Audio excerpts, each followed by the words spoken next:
So we have Norma. Norma came in today and was complaining of some symptoms that she usually doesn't have. So tell us about it, Norma. So I have been feeling dizzy, light headaches, and a little off balance. I don't feel myself. And so when you ask for a particular adjustment, why? For the Atlas, because I find relief after you balance it. All right, so in this video, what we're going to show is actually me doing the Atlas adjustment on Norma. There are several ways to do it, but I'm more comfortable with this way, with her laying prone, or laying face down, because I have a lot more control. So we're going to show you that in just a sec. All right.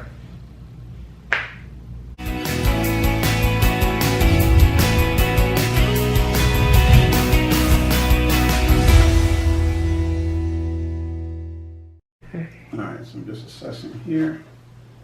Just relax. Okay.